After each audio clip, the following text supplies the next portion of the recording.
This week on China, Chinese tourists take over breastfeeding room in Korea. This is who is harvesting your garlic from China. Chinese dissident berated by pro-regime interpreter for UK police. How to summon the CCP propaganda exodia. Welcome to This Week on China, where we basically cover all the important news happening in China this week. First up, so this is a video of a worker in a garlic harvesting dormitory, and you see that pretty much around them are a bunch of women who basically are stuffed into this cramped big warehouse looking like dorm after they spent a day cutting out the garlic. And this is actually in Shandong province. And essentially, the garlic that you get from the grocery store. Well, I previously covered this where the people who are peeling those garlic, so if you end up buying the garlic in bulk where it's already peeled, could likely be done by prisoners, especially those who were jailed for their religious beliefs or political beliefs that are doing the garlic peeling for you. Instead of giving them tools, they might just be using their fingernails and mouth. But then this is sort of the step one, right? Where you have people who are like, oh, there's no workers condition to speak of, because I think this is actually a violation of a Geneva's convention on like how many people. I don't know exactly what it's called, but it's like how many people you can have in the same area. I believe it was more towards the prisoners of war. And but the point stands, like, look how many people are inside this place, and they just got these makeshift beds where you essentially just you're next to a bunch of other workers. Now, they probably don't make a lot of money. According to the post here, it says that trimming garlic from 6 a.m. to 7 p.m., so that's 13 hours, would net you around 80 to 100 yuan. That's about 15 to 20 bags a day. So this is essentially what the older people in the rural areas have to do to make a living. Because you got to remember, for a very long time, Chinese security and pension systems for the rural population, especially, is very low. And so these people, once they retire, they don't really have anything to cover their benefits, and so they often come out and seek work like sanitation, like this type of seasonal work. They'll also do it with tea leaves. They'll pick other vegetables, and again, these are probably a temporary job. They'll do this for 2 to 3 weeks, that type of thing. But this is the condition that they work in. So a lot of the comments you see here, for example, they're talking about, because remember, China loves to talk about the kill line in America, right? Well, this is really, where's your basic social securities for the older people, for the retirees? Okay, our second story today is around a journalist from the New York Times who's based in China called Vivian Wang, and she was just expelled from China for allegedly something related to a Taiwan coverage which she was not part of. Nicholas Kristof is a columnist with the New York Times, and this is the part where I thought it was funny because he managed to summon the Exodia. Like the Yu-Gi-Oh! Exodia, you need 5 cards, but he managed to summon the CCP propaganda version of it. Okay, so this is what he wrote. He says, in a sign of Xi Jinping's insecurities, oops, you're already hitting the sensitive words, China has expelled an outstanding New York Times correspondent, Vivian Wang, who for years has done tremendous work covering that country. The Times, which has covered China since the 1850s and once had about a dozen correspondents in China, now has just one because of visa restrictions. China is a major international power, but it displays a remarkable lack of self-confidence when it bars correspondents like this. It will still be covered, but from places like Taiwan in ways that can't do it justice. China has some extraordinary accomplishments in science, in education, in health, in infrastructure. A baby born in Beijing today has a longer life expectancy than a baby born in Washington, D.C. Yet China fears international coverage in a way that I think reflects a political immaturity and hurts itself. And here it says, picking up the stone to hurt your own foot, which is a Chinese idiom to say essentially you're stabbing yourself or you're shooting yourself in the foot. Okay, so I have so much critiques for the New York Times, even for their China coverage, because they really don't, you know, try to be critical, or they have like the so-called balanced take or whatever. But the point is, like, okay, so this is a pretty tame post, right? If you really think about it, the only words that are sensitive, so to speak, is Xi Jinping's insecurities, and perhaps something like Taiwan here, or something like I don't know, nothing else, pretty much. And they even try to like kiss ass here, like a baby born in Beijing today has a longer life expectancy than a baby born in Washington D.C. Like you can already tell, this is uh, like a soft punch, like not even a punch. This is like a tap on the shoulder, right? Except what happened was they were able to summon the Exodia of CCP propaganda. All right, so you have this guy named Brian Berletic says no, China doesn't fear international coverage. Blah blah blah blah. You have Angelica. The problem is, Nick, in the aggregate of international perception of China only increased as they kicked the Western journalist out. You have Cheng Weihua, who is a CCP journalist. Nick, you know well the facts. The war on journalists was started by the U.S. side 7 years ago by Mike Pompeo. Jason Smith, American living in China. Nope, I do international coverage. I'm allowed in China. China doesn't give press passes to people who are doing anti-China propaganda. So basically, their whole argument is like if you're saying anything, reporting anything bad about China, you're considered not a real journalist according to their standards. And then you have Andy Burnham or Borham. If Vivian was such an amazing China correspondent, why are Americans, including American leaders, so woefully illiterate when it comes to China? So again, it's the usual stuff, right? But it's like they immediately come to their rescue for defending the. It's like almost like they have this internal chat group of when things get posted and they just come to their defense.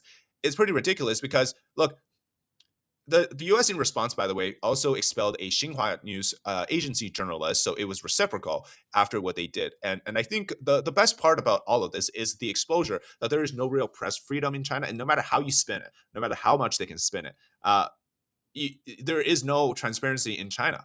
And so, like, look, you could say that expelling journalists from any country is bad, right? And I think that's a fair take to have. Whether that organization that the journalists belong to has good, authentic, and quality reporting on China. In the case of the New York Times, they've falsely been reporting on a lot of things surrounding China, especially in the overseas dissident area. They put all of their political biases into their overseas reporting, but they've had some good reports in the past, like before the 2010s, before Trump. The New York Times had really good reportings on China, but that's not the point of this argument, right? Like, it's just reducing the number of correspondents in China is a sign that you are basically uh, afraid of people reporting on you. And then, like, journalists in China get tailed and get surveilled by local police stations all the time. If they travel to the countryside, they're blocked, they're sometimes harassed, or they're even physically attacked for reporting in China. And journalists in the United States from China do not face the same type of treatments. They can do whatever they want. They can travel freely, they can report freely.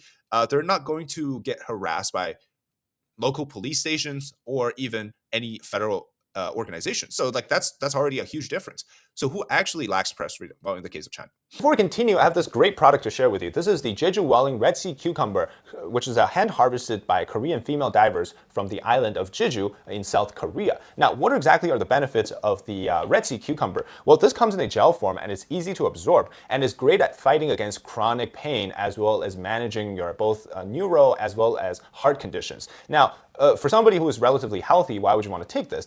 According to a lot of studies, Red Sea Cucumber is known to contain a high level of saponin and collagen and is great at reducing things like inflammation, like arthritis, as well as boosting immunity and supporting recovery from your body. So it's almost like you're giving it a really nice, good oil up of a machinery or a maintenance. So taking this gel, what I've noticed I've been taking it for about a year and a half, is that a lot of what I would feel like would take longer for recovery, such as going to the gym, or simply even if you have a sore back, usually it takes you 2 to 3 days to recover. This could possibly reduce that in half, as well as it's also good for if you've got any sort of a chronic pain that you're managing. I know there's a lot of feedback from customers who take this because they have a chronic lower back pain or chronic shoulder pain or joint pain like knee pain, and after this, it's improved a lot. There's other benefits that are currently being researched, such as the ability to fight cancer, as well as improve your immunity and improving your cardiovascular health. So check out the link in the description and get your Red Sea Cucumber Gel today. This story is pretty interesting. This is from a Yahoo Japan article,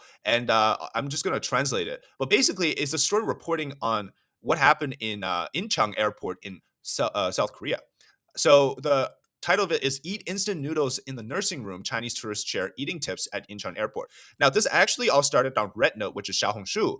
And basically, you had Chinese tourists who were like, we can save some money by eating cup ramen noodles, but we need hot water, right? So on the 25th of May, I believe May, right? Yeah.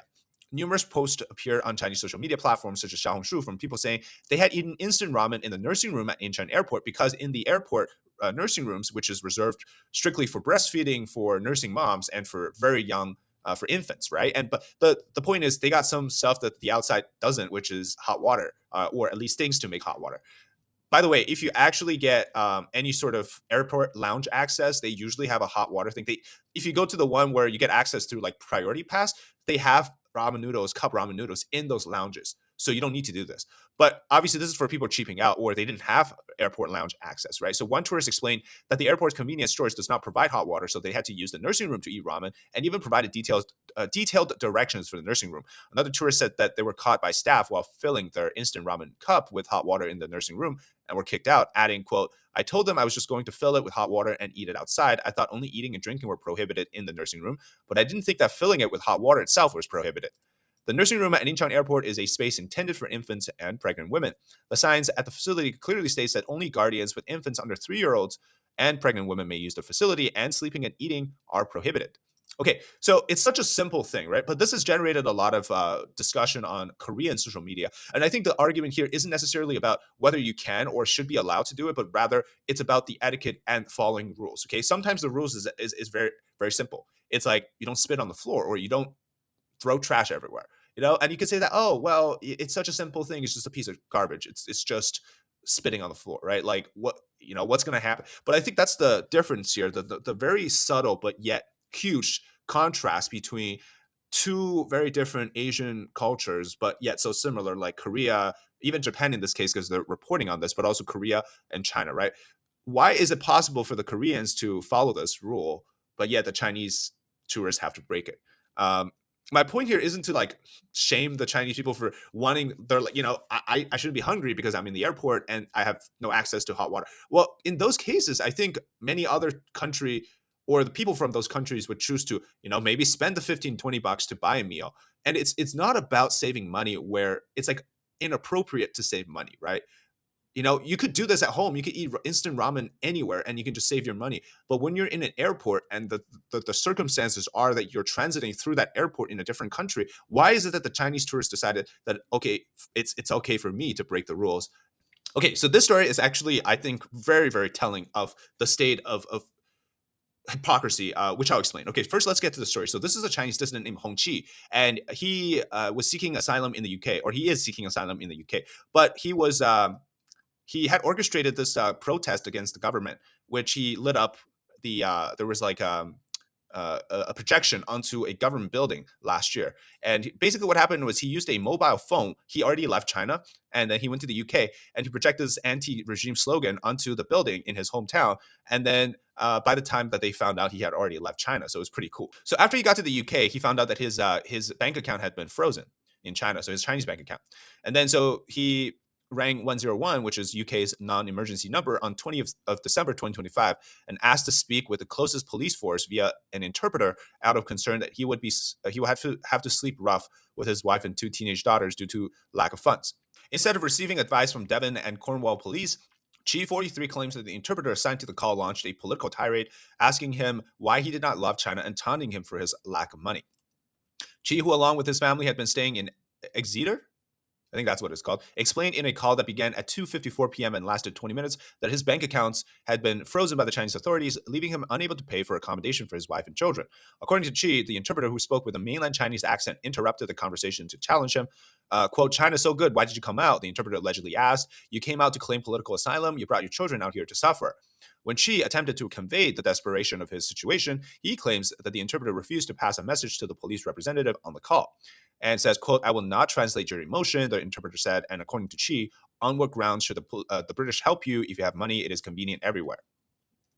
So on January 21st, 2026, 22 days after he made a complaint, Devon and Cornwall police informed Chi, who had been recently granted asylum in the UK, that responsibility for the interpreter lay with a contractor that is paid £130,000 a year to provide translation services.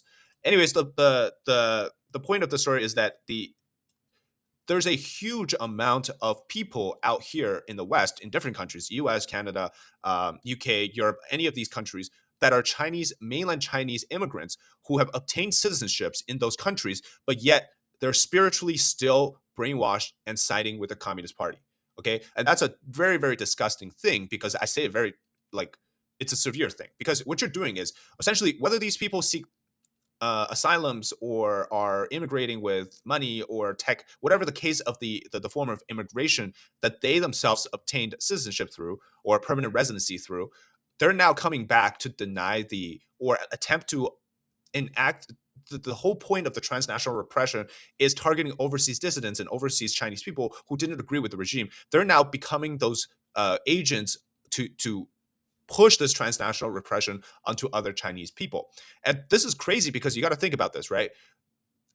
They themselves are now members of the government, banks, police force, translation service, maybe customs and border enforcement. Maybe there is now people who are working who have access to your private information who are now trying to deny you the same benefits that they sought through immigration, through naturalization, through becoming a citizen of that country. So imagine this: if you are somebody who said things about the CCP and now you fled China, you come to the let's say the U.S. border, okay, and then you get this Chinese border patrol agent who says, "Oh, so you're coming here and you said some bad stuff. Why don't you love China? Why don't you display your loyalty to mainland China?" As an American naturalized citizen working for the government's supposed border enforcement, right? But they themselves are enforcing the ideology of the CCP and enacting transnational repression. How dangerous is that? Like, how ridiculous is that? And so this is also another thing which I'm very concerned about is I'll just use again the example of Americans. There's CCP propagandists and CCP shells who hold American passports. And this also applies with other countries like UK, Canada, whatever, right? But the point is they are natural born citizens of, say, the United States or Canada. They have an American or a Canadian passport, for example. They go to China, they shell for the CCP. When things don't go right, they can come back anytime and they can just resume their life back home in the country that guarantees them fundamental rights of speech, religion, the ability to vote. They can do all of that. And obviously there's like with the case of that American journalist named Tom Polk or Tom Palkin the second, who was working as an agent for the CCP, and he actually got in trouble. But the point is, like, these people, they have a secondary plan. They have a backup plan. They can just come back to the country that in the West whenever they want if things don't work out with their shilling. And yet Chinese people can't do that because guess what happens if they're kicked back to China? They'll get arrested. They'll get sent to jail. They'll get like persecuted, right? So that's where I think that it's so ridiculous for these Western faces to become the face of propaganda for China.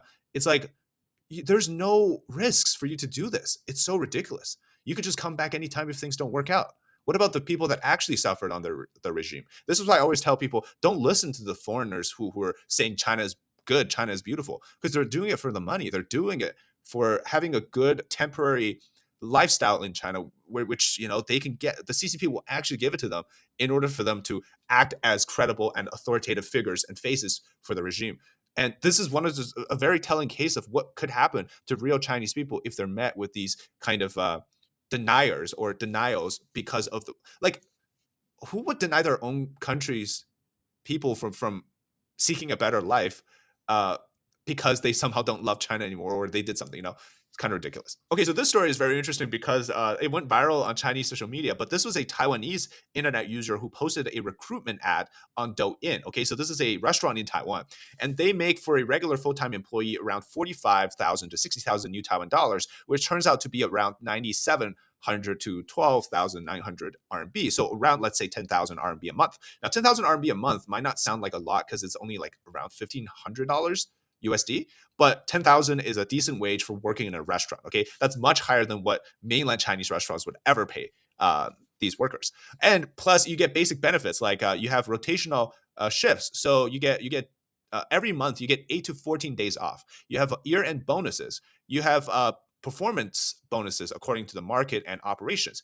You have special holiday gifts that you get. You have birthday bonuses, and you also get meals provided on top of a good, decent salary. And you also obtain health insurance and social. I believe this is retirement securities, and for your time off, it's according to labor law. Okay, so these are just basically the things that shocked people on Chinese social media, like mainland Chinese people, and that they banned this user. Okay, so this guy got banned because he posted something which is essentially inflammatory and provocative for Chinese social media right now. So if you look up, like, I don't know, let's grok. What is the average salary of a restaurant worker in China?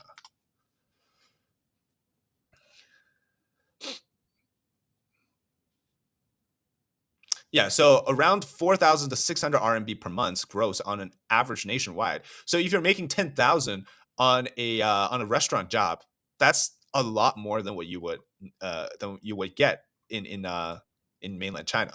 All right, thank you very much for watching this episode of This Week on China. Let me know your thoughts in the comments about our stories today, and hope you enjoy this type of content. Let me know your thoughts if we should continue this weekly type of news report. And thanks for watching, and we'll see you next time.